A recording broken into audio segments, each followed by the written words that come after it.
오늘 우리가 살펴볼 하나님의 말씀은 예레미야 애가 3장 19절에서부터 39절까지의 말씀입니다. 예레미야 애가 3장 19절부터 39절까지 말씀입니다. 구약 1146페이지쯤에 있습니다.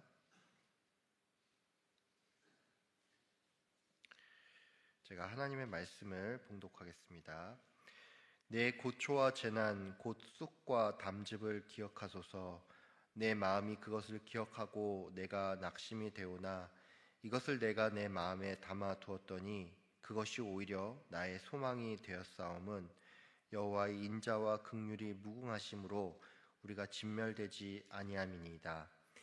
이것들이 아침마다 새로우니 주의 성실하심이 크시도소이다. 내 심령에 이르기를 여호와는 나의 기업이시니 그러므로 내가 그를 바라리라 하도다. 기다리는 자들에게나 구하는 영혼들에게 여호와는 선하시도다. 사람이 여호와의 구원을 바라고 잠잠히 기다림이 좋도다. 사람은 젊었을 때 멍에를 매는 것이 좋으니 혼자 앉아서 잠잠할 것은 주께서 그것을 그에게 메우셨음이라. 그대의 입을 땅에 티끌에 댈지어다. 혹시 소망이 있을지로다. 자기를 치는 자에게 뺨을 돌려대어 치욕으로 배불릴지어다. 이는 주께서 영원하도록 버리지 아니하실 것임이며 그가 비록 근심하게 하시나 그의 풍부한 인자하심에 따라 긍휼히 여기실 것임이라. 주께서 인생으로 고생하게 하시며 근심하게 하심은 본심이 아니시로다. 세상에 있는 모든 갇힌 자들을 발로 밟는 것과 지존자의 얼굴 앞에서 사람의 재판을 굽게 하는 것과 사람의 송사를 억울하게 하는 것은 다 주께서 기쁘게 보시는 것이 아니로다. 주의 명령이 아니면 누가 이것을 능히 말하여 이루게 할 수 있으랴. 화와 복이 지존자의 입으로부터 나오지 아니하느냐. 살아있는 사람은 자기 죄들 때문에 벌을 받나니 어찌 원망하랴. 아멘. 오늘은 근심하게 하심은 본심이 아니시로다라는 제목으로 함께 말씀을 나누도록 하겠습니다. 우리가 지난주부터 해서 예레미야 애가를 살펴보고 있죠. 예레미야 선지자는 1장과 2장에서는 예루살렘의 시점에서 이제 더 정확히 말씀을 드리면 의인화된 시온이라는 이 여성의 관점에서 나라가 망한 슬픔을 노래했습니다. 이후 3장은 이제 개인적인 탄원과 고백으로 문체가 바뀌면서 이제 1절에서 고난당한 자는 나로다라고 문장이 시작이 되는데 이 문장을 직역을 하면 나는 고난당하는 남자다입니다. 그러니까 예레미야는 1장과 2장에서는 여성의 관점에서 이 슬픔을 노래했다면 3장부터는 1인칭 남성으로 바꿔서 이 슬픔에 대해서 노래를 하고 있다는 것이죠. 이와 관련해서 이제 한 성경학자는 이렇게 인칭과 시점을 바꾸어서 노래를 하는 것이 나라 잃은 슬픔이 남유다의 모든 백성에게 해당이 되는 것이기에 이와 같이 표현을 했다라고 설명하기도 합니다. 참고로 이 예레미야 애가는 장르로 볼 때 시편과 같은 장르로 분류를 할 수가 있고 특별히 탄식시로 분류를 할 수가 있는데 이 시가 조금 재밌는 것은 히브리어 알파벳 순서에 따라서 각 절의 단어가 시작이 된다는 것이고 이제 3장 또한 알파벳 순으로 이루어져 있는데 3장은 1, 2장과는 다르게 알파벳 하나에 3절씩 이루어져 있다는 특징이 있습니다. 1장과 2장은 22절까지가 있고 이제 3장은 총 66절까지가 있는데 이제 이건 바꿔 말해서 히브리어 알파벳의 수가 22개이고 여기에 곱하기 3을 해서 3장은 66절까지 있다는 말이죠. 이 3장의 내용은 이제 어제 우리가 살펴본 것처럼 1절부터 18절까지는 즉 예레미야가 나라를 잃어서 절망스러운 그 감정을 노래하고 있다면 이제 오늘 본문 19절부터 39절까지는 이러한 절망적인 상황 가운데서도 내가 낙심하지 않고 소망을 가지는 그 근거가 무엇인지 잘 나타나 있다고 할 수 있습니다. 그러면 이제 그 소망의 근거가 무엇인지 본문 19절부터 24절까지를 먼저 보도록 하겠습니다. 제가 본문을 읽겠습니다. 내 고초와 재난 곧 쑥과 담즙을 기억하소서. 내 마음이 그것을 기억하고 내가 낙심이 되오나 이것을 내가 내 마음에 담아 두었더니 그것이 오히려 나의 소망이 되었사옴은 여호와의 인자와 긍휼이 무궁하심으로 우리가 진멸되지 아니함이니이다. 이것들이 아침마다 새로우니 주의 성실하심이 크시도소이다. 내 심령에 이르기를 여호와는 나의 기업이시니 그러므로 내가 그를 바라리라 하도다. 예레미야 선지자는 인생의 환난 때문에 내가 낙심이 되었지만 여호와께서는 인자하시고 긍휼이 넘치시기 때문에 우리가 이에 멸망당하지 않으며 또 여호와께서 신실하기 때문에 이것이 나의 소망이 된다라고 말을 했습니다. 즉 예레미야는 하나님의 성품을 근거로 또 그가 나의 기업이 되심을 근거로 해서 소망을 얻었다는 사실을 우리가 알 수가 있죠. 이 예레미야의 고백과 관련해서 이제 21절에 보면 이것을 내가 마음에 담았더니 그것이 오히려 나의 소망이 되었다라는 표현이 나오는데 이 부분은 우리가 조금 짚고 넘어갈 필요가 있습니다. 여러분 예레미야가 말한 이것은 무엇일까요? 이것은 내 인생에 재난과 고초가 있다는 것을 의미합니다. 즉 예레미야는 자신의 삶 가운데서 좋은 일이 아닌 오히려 자신을 낙심케 하는 것을 주목함으로써 소망을 발견했다는 얘기죠. 여러분 예레미야 이 말은 얼핏 보면 굉장히 이상한 말로 들릴 수가 있습니다. 왜냐하면 일반적으로 세상 사람들은 자기가 잘 나갔던 시절을 기억하고 또 내가 무언가를 승리하고 쟁취한 것을 기억하면서 이를 통해서 자신감을 얻고 힘을 얻는 것이 자연스러운데 예레미야는 도리어 자신을 낙담케 하는 그 상황을 기억함으로써 소망을 얻었다라고 말을 하고 있으니까 이게 뭔가 앞뒤가 맞지 않는 것처럼 보일 수 있다는 겁니다.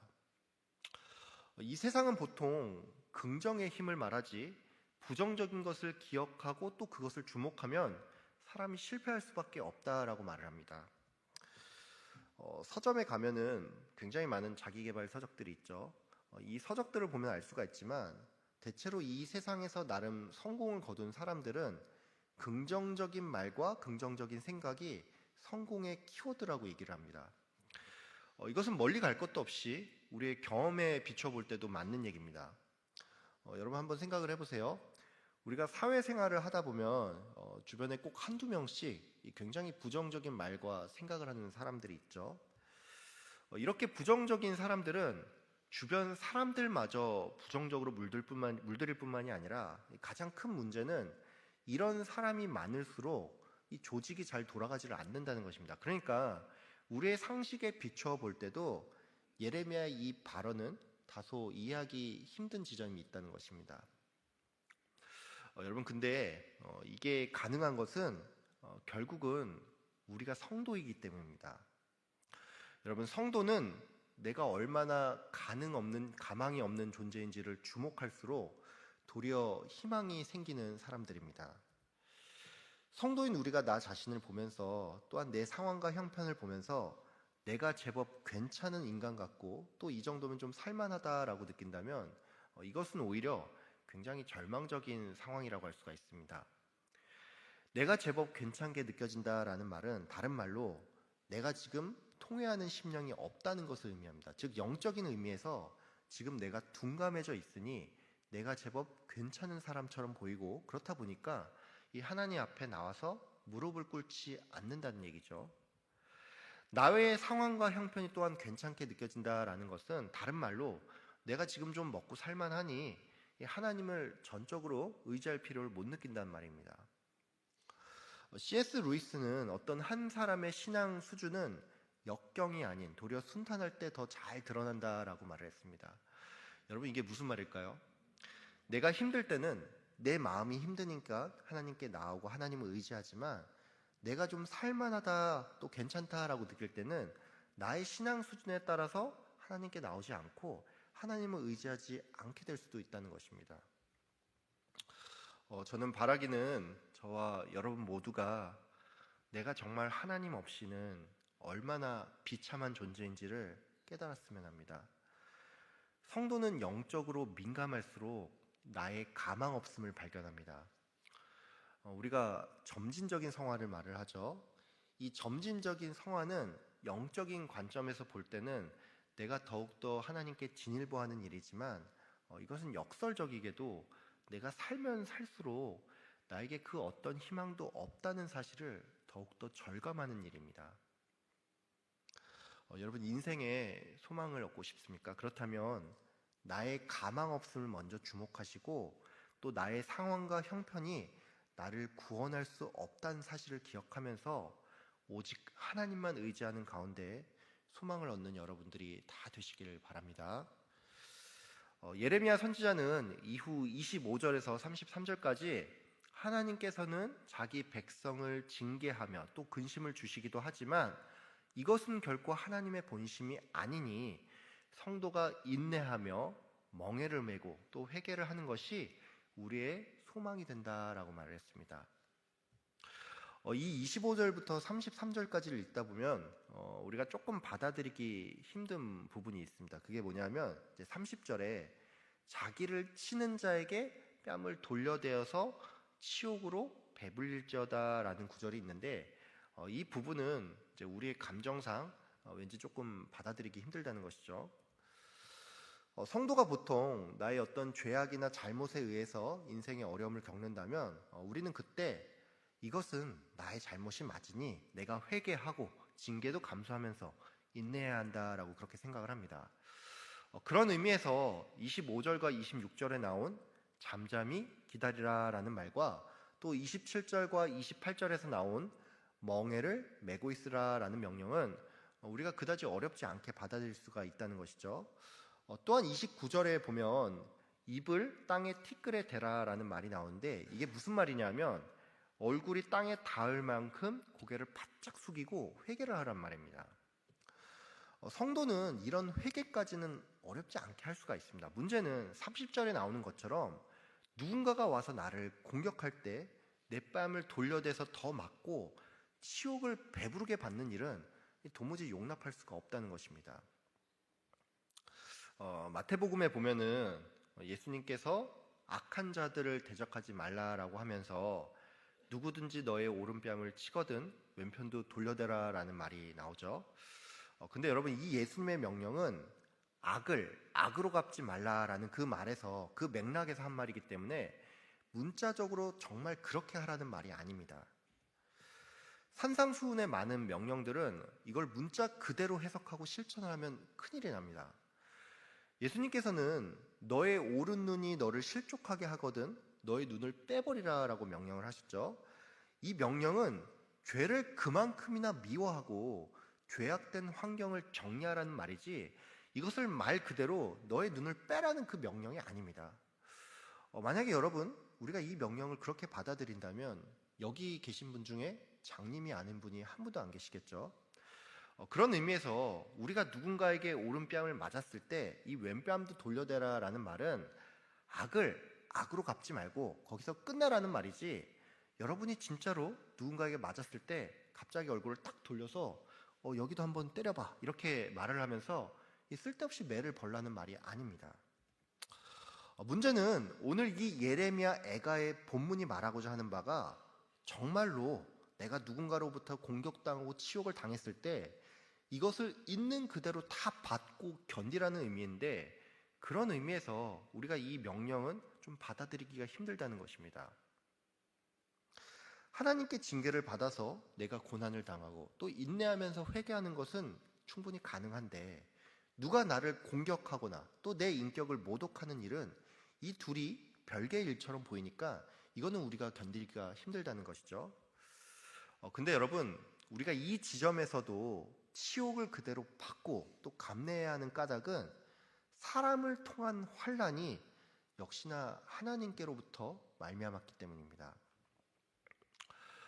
여러분 잠언에 보면은 사람의 행위가 여호와를 기쁘시게 하면 그 사람의 원수라도 그와 더불어서 화목하게 된다라는 말이 있습니다. 여러분 이 말이 뭘까요?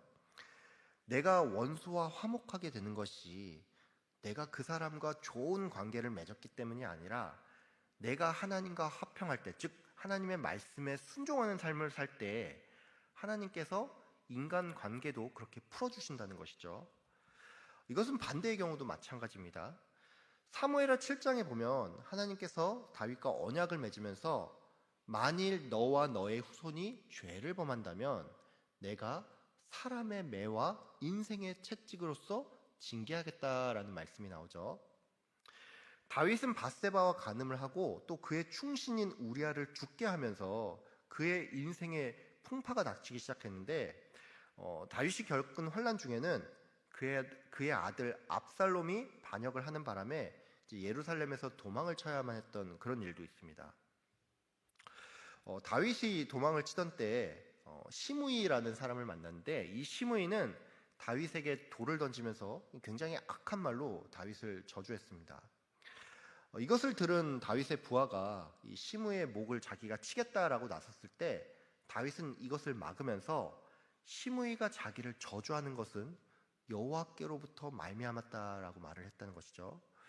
여러분, 그렇습니다. 우리가 징계를 받을 때 때로는 내가 누군가로부터 공격을 받고 또 모욕을 당하는 일도 있는데 우리는 이럴 때라도 이것 또한 하나님께로부터 말미암았음을 생각하면서 이것을 견뎌내야지만 우리에게 소망이 있다는 것입니다.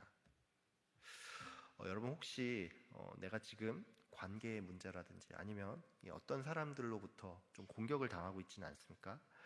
만약에 그렇다면 그 사람을 미워하고 대적하는 방식이 아닌 혹시나 이것이 하나님으로부터 말미암지는 않았는지 한번 생각을 하시고, 만약 내가 지금 하나님 가운데 하나님 앞에 나아가서 회개할 것이 있다면 하나님의 자비와 긍휼을 구하시고 그 가운데서 다시금 소망을 얻는 여러분이 되길 바랍니다.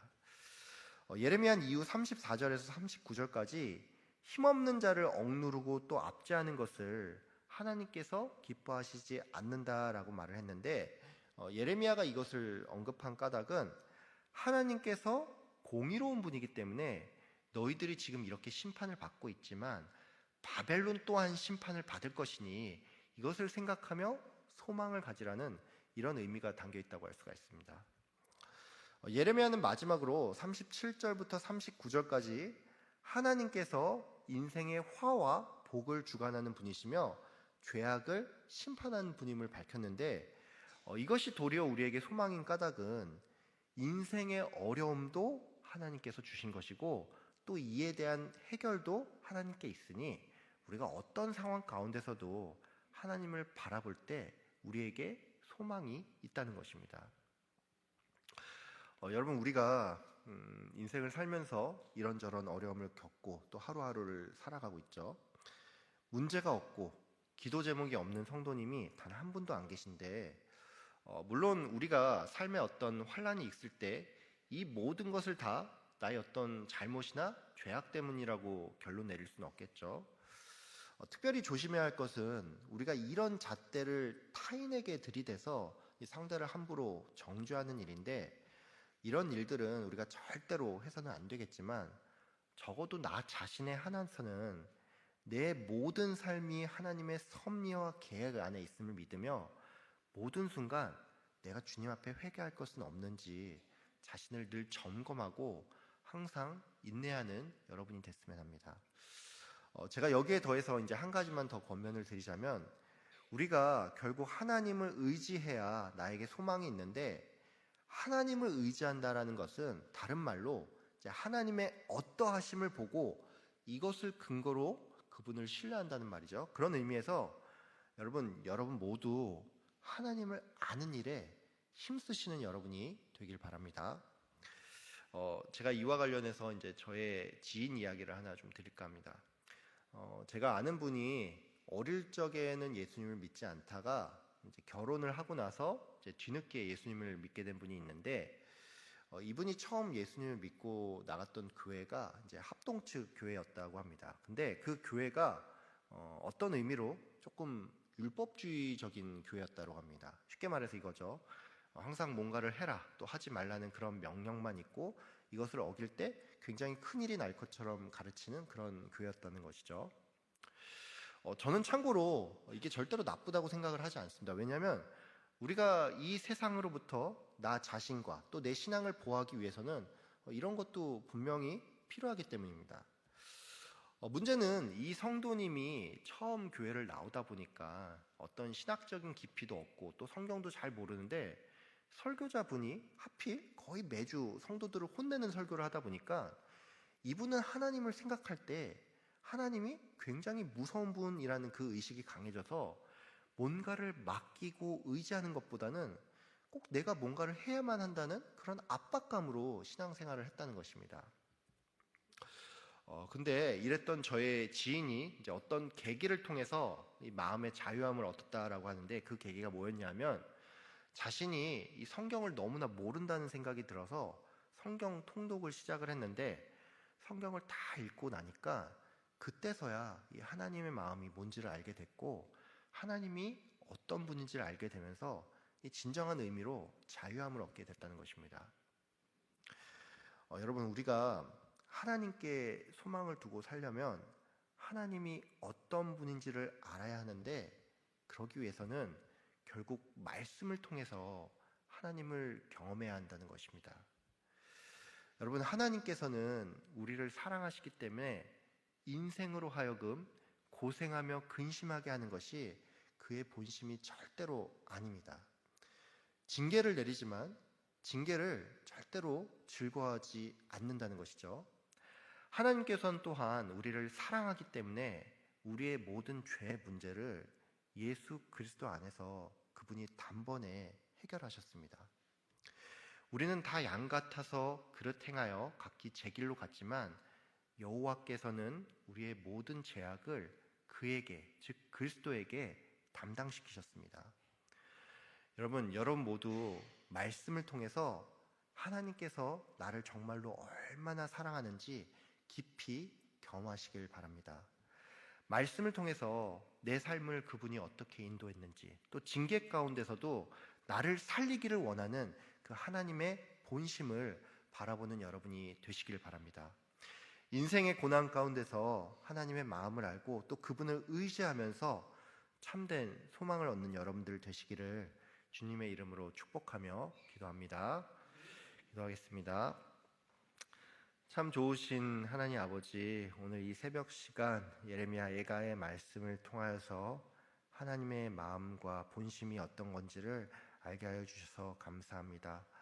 아버지 하나님께서 우리에게 징계를 주시고 또 때로는 인생으로 하여금 근심과 고난을 허락하실 때도 있는데, 이것이 하나님의 본심이 아니고 그 너머에 있는 하나님의 사랑을 우리가 발견할 수 있도록 주님 인도하여 주시옵소서.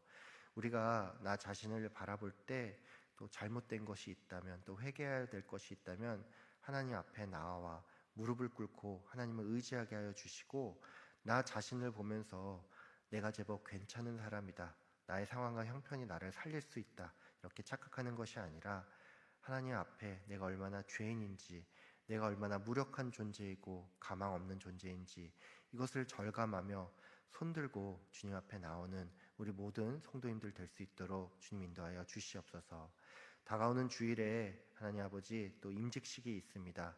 임직 대상자분들의 마음을 잘 준비하여 주시고, 또한 하나님 아버지 우리 성도님들이 모두 기도로서 이 일에 동참하고 또 기도로서 그들을 세우는 일에 동참할 수 있도록 주님 인도하여 주시옵소서.